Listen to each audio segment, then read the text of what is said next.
I want to begin with a few of the highlights. As we're getting closer and closer to the end of committee deadline, which is next week, there are a couple of things that I think merit the attention of the public. And one is our caucus is very pleased that criminal justice reform is moving forward. Speaker Hickman and Representative Pam Peterson, along with our caucus, have helped move several measures forward this week and the last several weeks. And while we disagree with many of the governor's proposals in her State of the State address, we certainly stand united with her when it comes to serious criminal justice reform. And the fact that several of those bills are moving through the process successfully in a bipartisan way, I think should be highlighted as one of the major successes of a rather challenging and disappointing session in many other respects. And so we're pleased about that. The other area that should be highlighted is the fact that people in Oklahoma really do have power. This week was an absolute demonstration that the power of the people really does reside with them, and that in a unified effort, good things can happen. That happened earlier this week when parents and teachers and administrators from all across the state came to the Capitol and lobbied against what we believed was a ill-conceived forced consolidation bill. They came in hundreds to the state Capitol. They lobbied their members, Republicans and Democrats, and while there were some Republicans that they still couldn't convince to oppose forced consolidation, on the whole, because of their efforts, because of the efforts of those hardworking men and women who care about the educational choices for their children back home in those rural communities, that bill was defeated. However, when you take those highlights and juxtapose them against some of the more challenging issues, it wasn't altogether that great of a week. When you consider the fact that the Speaker and the Pro Tem had to come in and pass a measure that will do anything but help public schools. They passed a voucher bill by Representative Jason Nelson that absolutely will divert more and more money away from our public school children at a time in which they desperately need more revenue. Representative Nelson wants to argue that, in fact, the bill is not just revenue neutral, but actually would increase per pupil funding. He's wrong.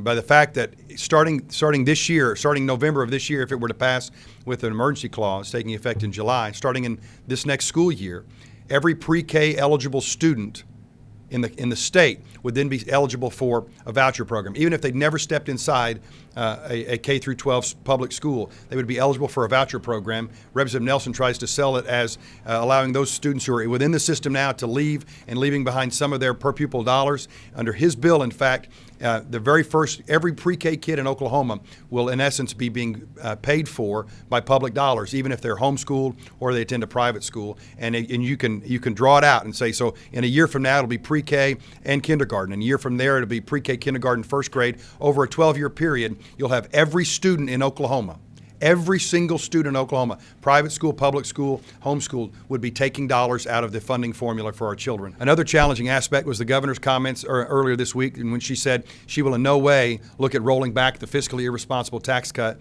that she implemented this January. It is overwhelmingly unpopular in Oklahoma to cut virtually $30 for the average family in income taxes at a time in which we had a $600 million hole last year and a $1.3 billion hole this year that could get even deeper.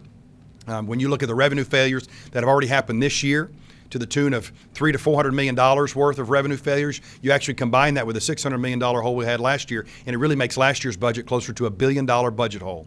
There's no signs that what we're seeing this year won't happen next year, and so that $1.3 billion hole could grow closer to $2 billion before it's all said and done. And yet this governor refuses to roll back $157 million worth of income tax cuts.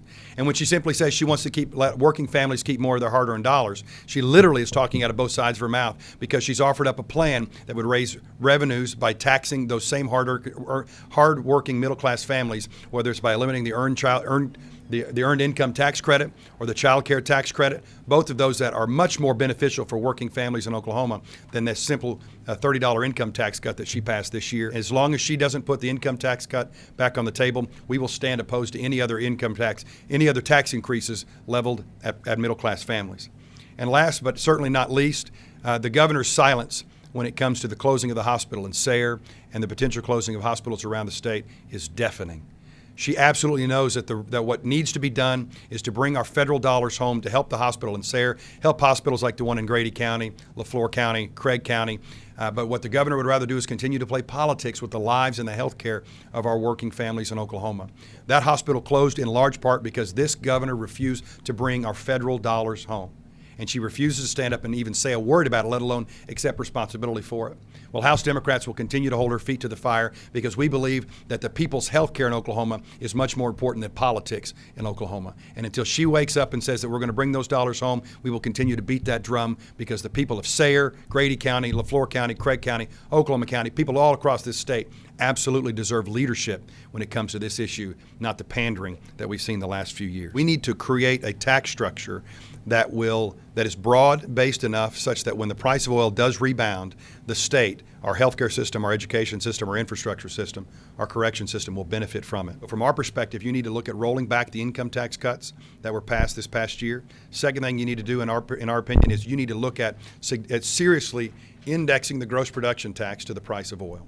Right now, for example, when the price of oil is under $30 a barrel, we believe in our caucus that those oil and gas industry folks should probably be paying less than 2%, so that we can continue the incentive so that they won't lay down rigs and lay off workers. But when the price of oil is over $100 a barrel, to continue to pay 2% or 1% like it was a few years ago, we believe does not allow for our state to have a tax structure sufficiently broad enough to bring in the revenue to fund education. So I think when it gets back over to $100 a barrel, the industry should be willing to pay 5, 6, 7% like they used to. That way you're not burdening the industry at a time in which they're hurting. You're actually asking them to pay a little bit more at a time in which they can best afford it. Because when we were paying $3.50 a gallon, the industry was paying 1%. Our citizens were paying the price for it, but our schools weren't reaping the benefit. If you're going to do it right, you need to readjust the gross production tax, readjust the income tax, and then look at things like cigarette tax and otherwise.